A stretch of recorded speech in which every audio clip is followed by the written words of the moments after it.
Item ಯಾವುದೇ ಇರಲಿ try ಮಾಡಿ ಆಚಿ ಚಿಕನ್ ಮಸಾಲಾ. ಇರಾನ್ ಅಮೆರಿಕ ನಡುವೆ ಪ್ರತೀಕಾರದ ಯುದ್ಧ ಆರಂಭ ಆಗುವಂತಹ ಎಲ್ಲಾ ಲಕ್ಷಣಗಳು ಕಾಣಸಿಗ್ತಾ ಇದೆ. ಇರಾನ್ನಲ್ಲಿ ತಂದೆ ಸಾವಿಗೆ ಪ್ರತೀಕಾರ ಫಿಕ್ಸ್. ತಂದೆ ಸಾವಿನ ಸೇಡನ್ನ ತೀರಿಸಿಕೊಳ್ತಾರ ಮುಸ್ತಾಬಾ. ದೊಡ್ಡಣ್ಣನಿಗೆ ಖಡಕ್ ವಾರ್ನಿಂಗ್ ಅನ್ನ ಪಾಸ್ ಮಾಡಿದ್ದಾರೆ ಖಮೇನಿ ಪುತ್ರ ಮುಸ್ತಾಬಾ. ಇನ್ನೂ 6 ತಿಂಗಳು ಯುದ್ಧ ಮಾಡೋ ಕೆಪಾಸಿಟಿ ನಮಗಿದೆ, ಯುದ್ಧದಿಂದ ಸೈಲೆಂಟ್ ಆಗಿ ಸರ್ಕೊಳ್ಳಿ ಅಂತ ಟ್ರಂಪ್ ಹೇಳಿದ್ರು. ಟ್ರಂಪ್ ವಾರ್ನಿಂಗ್ಗೆ ಖಡಕ್ ಆಗಿ ತಿರುಗೇಟನ್ನ ಕೊಟ್ಟಿದ್ದಾರೆ ಮುಸ್ತಾಬಾ. ನಮ್ಮ ಬಳಿ ಇರುವಂತಹ ಹೊಸ ಕ್ಷಿಪಣಿ, ಹೊಸ ಡ್ರೋನ್ ಇನ್ನೂ ಬಳಸಿಲ್ಲ, ಅವುಗಳನ್ನ ಬಳಸಿದ್ರೆ ನೀವೇ ಇರಲ್ಲ ಅಂತ ವಾರ್ನಿಂಗ್ ಅನ್ನ ಪಾಸ್ ಮಾಡಿದ್ದಾರೆ. ತಂದೆ ಅಲಿ ಖಮೇನಿ ಹತ್ಯೆಗೆ ಪ್ರತೀಕಾರ ಫೇಕ್ಸ್ ಅಂತ ಹೇಳಿ ವಾರ್ನಿಂಗ್ ಅನ್ನ ಪಾಸ್ ಮಾಡದಂತೆ ಕಾಣಿಸ್ತಾ ಇದೆ. ಒಂದ್ ಕಡೆ ಖಮೇನಿ ಪುತ್ರ ಸರ್ವೋಚ್ಚ ನಾಯಕನಾಗ್ತಾ ಇದ್ದಂತೆ ಮೊದಲ ಅಟ್ಯಾಕ್ ಅನ್ನ ಕೂಡ ಈಗಾಗಲೇ ಮಾಡಿದ್ದಾರೆ ಅನ್ನುವಂತಹ ಮಾಹಿತಿಗಳು ಕೂಡ ಲಭ್ಯವಾಗ್ತಾ ಇದೆ. ಇರಾನ್ ಇಸ್ರೇಲ್ ಮೇಲೆ ತನ್ನ ಮೊದಲ ಕ್ಷಿಪಣಿ ದಾಳಿಯನ್ನ ನಡೆಸಿದೆ ಅಂತ ಹೇಳಿ ಒಂದಷ್ಟು ಮಾಹಿತಿಗಳು ಕೂಡ ಲಭ್ಯವಾಗ್ತಾ ಇದೆ. ಸರ್ವೋಚ್ಚ ನಾಯಕನಾಗ್ತಾ ಇದ್ದಂತೆ ಮುಸ್ತಾಬಾ ಇದೀಗ ಮೊದಲ ಕ್ಷಿಪಣಿಯನ್ನ ಹಾರಿಸಿದ್ದಾರೆ. ತನ್ನ ತಂದೆ ಹತ್ಯೆಯ ಸೇಡನ್ನ ತೀರಿಸಿಕೊಳ್ಳೋದಕ್ಕೆ ಮುಂದಾಗ್ತಾ ಇದ್ದಾರೆ.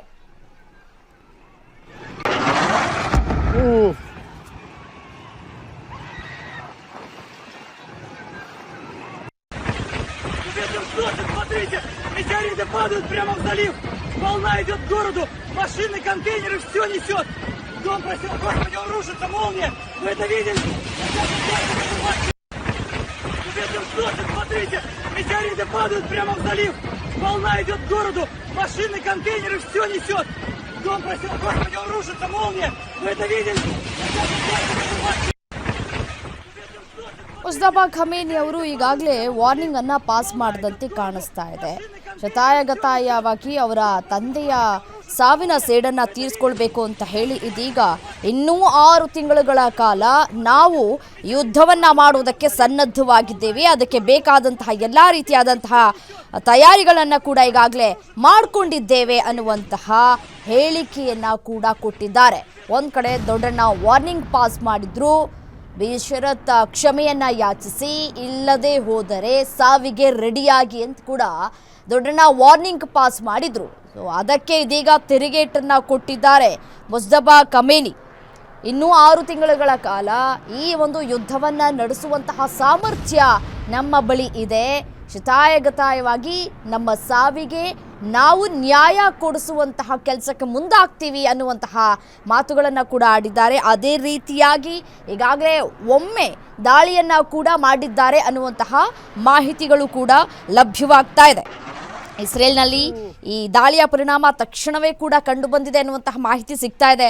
ಟೆಲ್ ಅವೀವ್ ಮತ್ತು ಹೈಫಾ ನಗರಗಳು ಸೇರಿದಂತೆ ದೇಶದ ಈ ಉತ್ತರ ಮತ್ತು ಮಧ್ಯಭಾಗದಲ್ಲಿ ಕ್ಷಿಪಣಿಗಳು ಬರ್ತಾ ಇದ್ದಾವೆ ಅನ್ನುವಂತಹ ಎಚ್ಚರಿಕೆಯ ಸೈರನ್ಗಳನ್ನು ಕೂಡ ಈಗಾಗಲೇ ಮೊಳಗಿಸಲಾಗ್ತಾ ಇದೆ.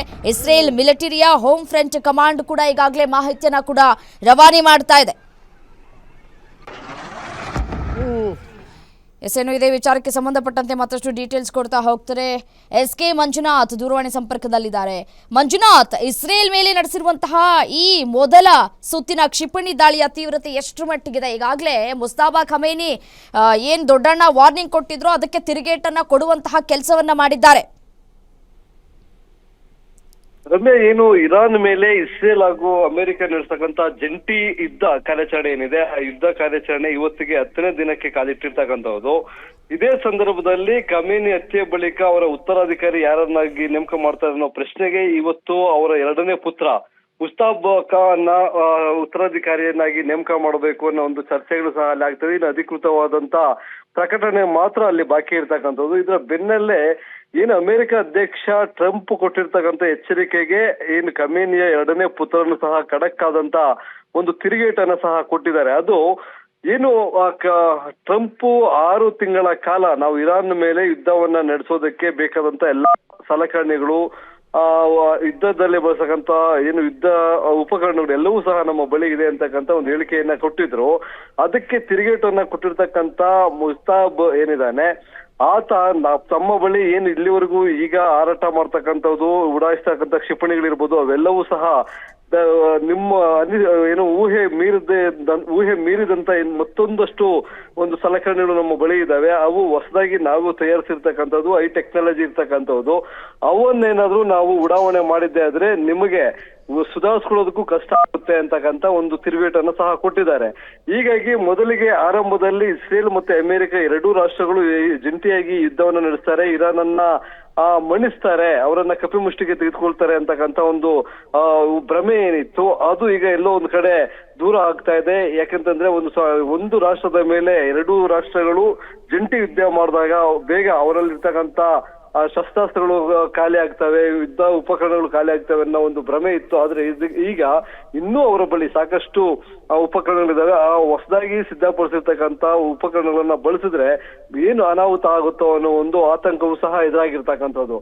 ಇಲ್ಲಿ ಈಗ ಏನು ತೈಲ ಘಟಕಗಳನ್ನ ಟಾರ್ಗೆಟ್ ಮಾಡ್ಕೊಂಡು ದಾಳಿಯನ್ನ ಮಾಡ್ತಾ ಇದೆ. ಅದರಿಂದ ಕೇವಲ ಏನು ರಾಷ್ಟ್ರೀಯ ಸಂಪತ್ತು ಅಷ್ಟೇ ಅಲ್ಲ, ಅಲ್ಲಿರ್ತಕ್ಕಂಥ ಜನರ ಜೀವನದ ಸ್ಥಿತಿಗತಿ ಆತಂಕದಲ್ಲಿ ಇರ್ತಕ್ಕಂಥದ್ದು. ಒಂದು ಕಡೆ ಕಟ್ಟಡಗಳ ಧೂಳು, ಮತ್ತೊಂದು ಕಡೆ ಏನು ತೈಲ ಘಟಕಗಳಿಂದ ಬರ್ತಕ್ಕಂಥ ವಿಷ ಅನಿಲ, ಇದು ಗಾಳಿ ಮತ್ತೆ ಮಣ್ಣಿನಲ್ಲೂ ಸಹ ಬೆರ್ತಿರ್ತಕ್ಕಂಥ ಹಿನ್ನೆಲೆಯಲ್ಲಿ ಅಲ್ಲಿನ ಜನರಿಗೆ ಹೊಸ ಕಾಯಿಲೆಗಳು ಬರುವಂತ ಸಮಸ್ಯೆಗಳು ಅಥವಾ ನಿರೀಕ್ಷೆಗಳು ಎದುರಾಗ್ತಾ ಇದೆ. ಉಸಿರಾಟದ ಸಮಸ್ಯೆ ಕಾಡ್ತಾ ಇದೆ, ಶ್ವಾಸಕೋಶದಲ್ಲಿ ಹೊಸ ರೋಗಗಳು ಸಹ ಪತ್ತೆ ಆಗ್ತಾ ಇದಾವೆ. ಹೀಗಾಗಿ ಅಲ್ಲಿನ ಜನ ಒಂದು ರೀತಿಯಾಗಿ ಯುದ್ಧ ಭೀತಿ ಒಂದು ಕಡೆ, ಮತ್ತೊಂದು ಕಡೆ ಅದರಿಂದ ಉಂಟಾಗಿರ್ತಕ್ಕಂಥ ಈ ಒಂದು ಧೂಳು, ಹೊಗೆ, ವಿಷ ಅನಿಲದಿಂದ ಮತ್ತಷ್ಟು ಆರೋಗ್ಯ ಸಮಸ್ಯೆಗಳನ್ನು ಸಹ ಎದುರಿಸುವಂತ ಪರಿಸ್ಥಿತಿ ನಿರ್ಮಾಣ ಆಗಿದೆ. ರಮ್ಯಾ, ಓಕೆ, ಥ್ಯಾಂಕ್ ಯು ತಮ್ಮ ಡೀಟೇಲ್ಸ್ಗೆ. ನಿಮ್ಮೂರಿನಿಂದ ವಿಶ್ವ ಮಟ್ಟದವರೆಗೆ ರಾಜಕೀಯ, ಸಿನಿಮಾ, ಸ್ಪೋರ್ಟ್ಸ್ ಯಾವ ಸುದ್ದಿಯೂ ಮಿಸ್ ಆಗಲ್ಲ.